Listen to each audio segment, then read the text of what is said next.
बादलों से भी कहीं ऊंचा परियों का एक जादुई देश है, पिक्सी हॉलो। और आजकल वहां एक बहुत ही बड़े शाही फैशन मुकाबले की धूम मची हुई है। लेकिन ये मुकाबला सिर्फ कपड़ों का नहीं है, ये तो ख्वाबों और टैलेंट का भी इम्तिहान है। तो चलें देखते हैं कि कैसे एक बिल्कुल आम सी परी शाही डिजाइनर बनने का अपना सफर शुरू करती है। तो कहानी का मरकज एक बहुत अहम सवाल है, ताज का असल हकदार आखिर कौन होता है?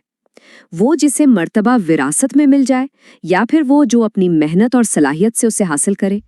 बस यही वो कश्मकश है जो इस पूरी कहानी में हमें देखने को मिलेगी। तो कहानी शुरू होती है पिक्सी हॉलो की मलका के एक जबरदस्त ऐलान से, एक बहुत बड़ा फैशन मुकाबला। और ये खबर तो समझें जंगल की आग की तरह फैल गई है। सल्तनत के कोने कोने से बेहतरीन परियां अपना हुनर दिखाने के लिए तैयार हो रही हैं। तो ये मुकाबला सिर्फ फैशन का नहीं रहा, बल्कि ये तो दो अलग सोच का मुकाबला बन गया है। एक तरफ है मर्तबा यानी सिर्फ दिखावा और दूसरों से तारीफें बटोरना, बिल्कुल विक्सा की तरह।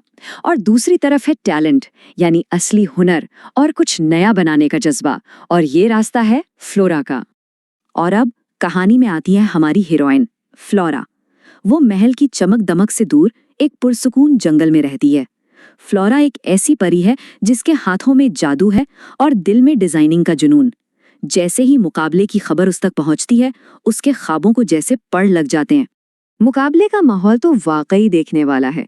कोई परी खालिस पानी से लिबास बना रही है, तो कोई जादुई शोलों से गांव तैयार कर रही है। और फिर एकदम बिजली की तरह एंट्री होती है वेक्सा की, एक मगरूर डिजाइनर जिसके आते ही सारे कैमरे उसी की तरफ घूम जाते हैं। अब इतने बड़े और शानदार डिजाइनर्स को देखकर फ्लोरा का हौसला जवाब दे जाता है। उसे लगने लगता है कि उसका हुनर इन सब के सामने तो कुछ भी नहीं।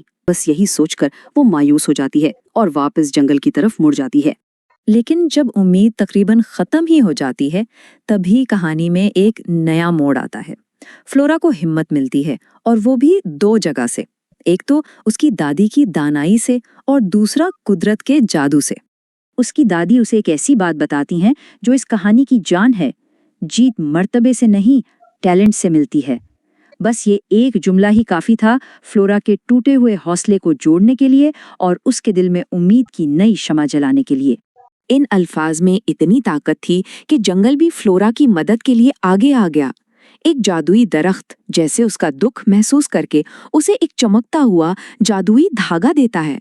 ये कोई आम धागा नहीं था, ये तो उसके ख्वाबों को पूरा करने की चाबी थी। और फिर तख्लीक का अमल शुरू होता है। फ्लोरा वो जादुई धागा लेती है और अपने दोस्तों के साथ मिलकर दिन को दिन और रात को रात नहीं समझती। आखिरकार उन सब की मेहनत रंग लाती है और एक ऐसा लिबास तैयार होता है जो हवा के चलने पर सितारों की तरह जगमगाता था। तो आखिरकार मुकाबले का दिन आ पहुंचा है। रनवे तैयार है, बड़े बड़े आईने लगे हैं ताकि सब कुछ साफ नजर आए, और खुद मलका भी वहां मौजूद हैं फैसला सुनाने के लिए। अब दो मुख्तलिफ किस्म के जादू का आमना सामना होने वाला है। सबसे पहले वेक्सा रनवे पर आती है। इसका लिबास हर कदम पर रंग बदल रहा है, हर तरफ चमक दमक है, लेकिन इसकी चाल में गुरूर और गुस्सा साफ छलक रहा है। और फिर फ्लोरा रनवे पर कदम रखती है, और ये क्या, उसके हर कदम के नीचे से जादुई फूल खिलना शुरू हो जाते हैं। ये एक बिल्कुल अलग, एक कुदरती जादू था जिसने मलिका समेत सबको हैरान कर दिया। और बस इसी लम्हे कहानी का क्लाइमैक्स आ जाता है। ये सब देखकर वेक्सा को गुस्सा आता है। वो इतनी तेजी से चलती है कि उसका अपना लिबास फट जाता है। लेकिन इससे पहले कि कोई कुछ कर पाता, फ्लोरा फौरन उसकी मदद के लिए आगे बढ़ती है और अपने जादुई धागे से उसका लिबास ठीक कर देती है। मलका ये सब देख रही थी और इसी एक लम्हे ने फाते का फैसला कर दिया। ये फैसला सिर्फ टैलेंट का नहीं, बल्कि अच्छे किरदार का भी था। तो मुकाबला खत्म हुआ, हुनर और किरदार दोनों का इम्तिहान पूरा हुआ। अब वक्त है ये जानने का कि असल फातिह कौन है। सबकी नजरें मलका पर हैं। वो आगे बढ़ती हैं, सीधा फ्लोरा के पास जाती हैं, अपनी जादुई छड़ी घुमाती हैं और जीत का ताज फ्लोरा के सर पर सजा देती हैं। ये सिर्फ मुकाबले की जीत नहीं थी, ये तो मेहरबानी की जीत थी। और इस जीत के बाद फ्लोरा की जिंदगी ही बदल गई।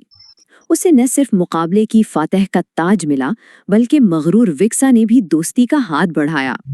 उसने महल के पास अपना फैशन स्टूडियो खोला और वो मलका की पर्सनल डिजाइनर भी बन गई। यूं एक आम सी परी अपनी मेहनत और अच्छे दिल की वजह से पिक्सी हॉलो की सबसे खास परी बन गई। तो आखिर में ये कहानी हमें एक बहुत गहरी सोच में डाल देती है। किसी भी मुकाबले में असल इनाम क्या होता है? क्या सिर्फ जीतना, या फिर इज्जत कमाना, दोस्ती हासिल करना और अपने किरदार को साबित करना? शायद यही असल जीत है।